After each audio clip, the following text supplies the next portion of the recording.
Anna Bertmark. Yes, hi. Hello. We would like to hear from you about your sound design practice. Mm-hmm. Maybe we can start by you telling us how you got involved in this business. Yeah. Well, it wasn't a planned thing, as it rarely is. I think rarely is, because it's quite a specialised area, film sound. So I started with I studied music for many years, and in school in Sweden, where I'm from, and then I wanted to. My dream was to work in music studio, to be a music producer. What kind of music did you study? I think I did music A levels. It was classical, but also jazz, and I played piano from a very early age, and I'm quite a musical family. So I always thought that was going to be my path, and I loved computers. I was really into computers since I can remember. So it's that combination of music and then technology as well. So those were my two passions, kind of thing, from an early age. So I went to London from Sweden to. So I went to. Came to London to study music technology, and it was cool at the time. And it was only a handful of courses. I think it was 2001. That was called music technology, which was like a 3-year kind of BA kind of university course. Which university was it? It was Rose Bruford College in South London. It's a drama college, but they had a couple of digital arts courses. Mm-hmm. And it was kind of quite early on when the computers were starting to get powerful enough to record music on, and hard drives and stuff like that. So it's quite exciting. It's quite a new thing. So I did that.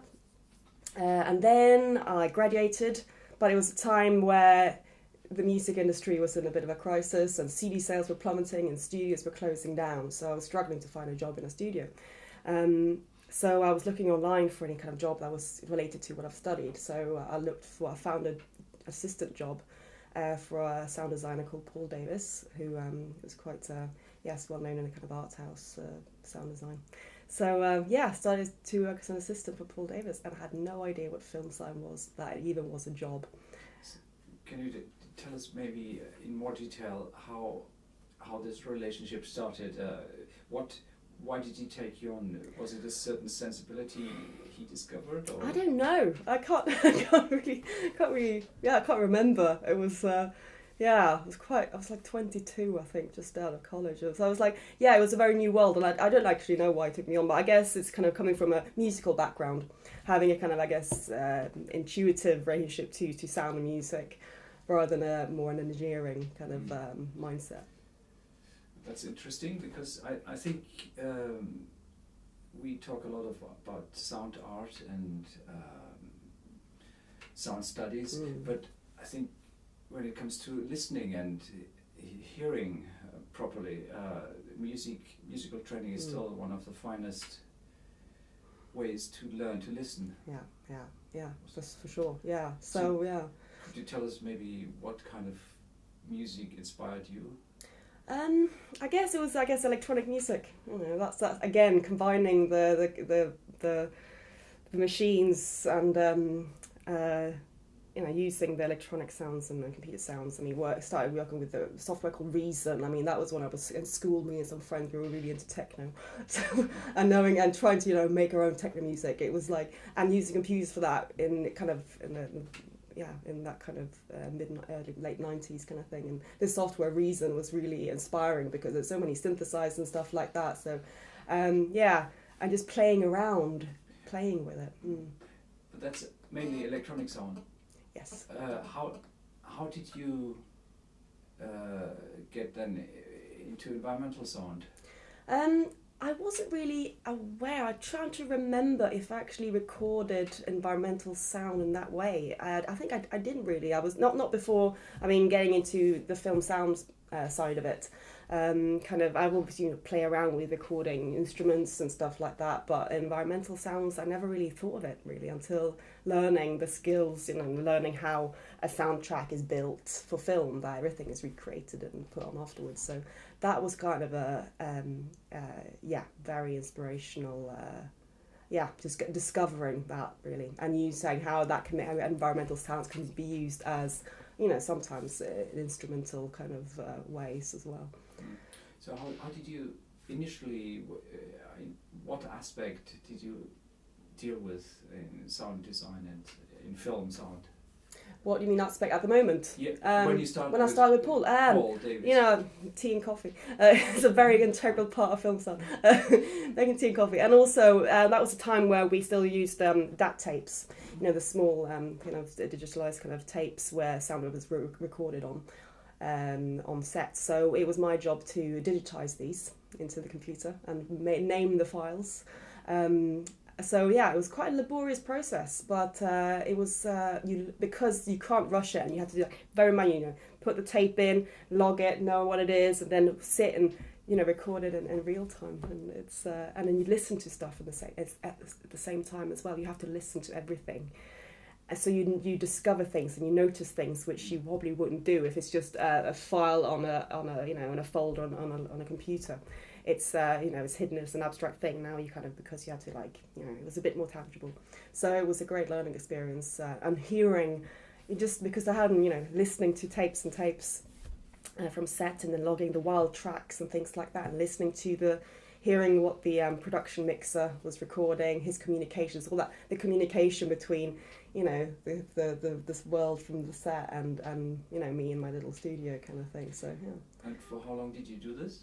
I can't remember, a couple of years, I think. Yeah. But that kind of, and also seamless through that. I mean, I started as assisting then the dialogue editors and the sound designers working for Paul, and then seeing the process and hearing people talking about it. So and then gradually getting trained in actually editing as well, because they needed. I mean, it was a time where we were very busy, so I was very lucky for me. And what do you think was the most crucial thing you learned with him regarding editing, for example? Just a flavour. Regarding editing, it's so many things. I guess it's really hard to think of the most crucial thing because there's so many crucial things. But I guess just the I guess learning the just listening. The crucial thing is sitting sitting with something for enough for enough. You can't really teach someone. You just have to do it and do it and do it. And it comes with experience.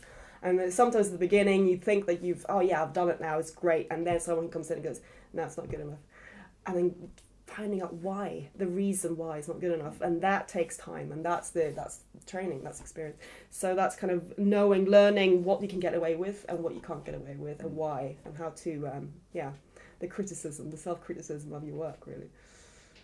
You mentioned listening. How about viewing at the same time?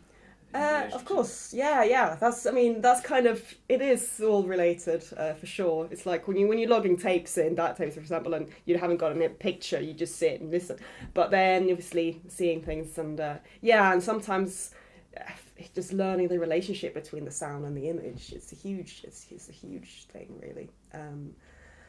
And when things has to stick to the picture, and that, I guess that is also quite an intuitive skill, which is also just, you can really learn from experience, knowing when things feel right. What's the, because there's all many sounds you can pick. Why do you pick this one out of all the 100 sounds you got in the library? Or why do you, in ADR or any dialogue as well, sync, to know? Sometimes it's not, you can't sit and think about, you can't just, sometimes it's just, when it's slightly out, it feels better. So, as well. So it's all that developing a kind of intuitive relationship with the image as well as the sound. To move more to the aesthetics, what does sound design mean for you? Oh yeah, to me it's a very physical thing. It's because I guess from it comes from music as well. The thing you can actually this because sound is this invisible force that we bombarded with every day, but I think to be able to manipulate sound in a way to affect an audience in a certain way that they're not aware of is the magic for me, really. And learning how to use that, and also the physicality, playing with the proximity in a way. You can change the perspective. You can change, change an audience's, audience members' feelings without changing the picture. So, which is a lot of freedom in that. So what do you mean? What do you mean by physical? If I understand it right, is it's the impact it has on the listener. Exactly. Yeah. And you are the first listener in this, and you imagine the listener or viewer in the cinema, how he or she might experience this and transfer this. Is that correct? Yeah, exactly. And loudness as well, you know, the dynamics as well. In a way, a musical way, you can go things quiet and then you can go loud, and going quickly between something which is quiet and loud can have a very you know, it's a physical impact on you know, you kind of pushing sound waves at the person, you know, in a dark room. It's it's quite a powerful thing. On that very specific question about sound levels, before you start editing, do you have a fixed sound level which you don't touch anymore in terms of the loudspeakers? Yes, because the studio, I mean, in my room is calibrated, so which means it's set so the speakers.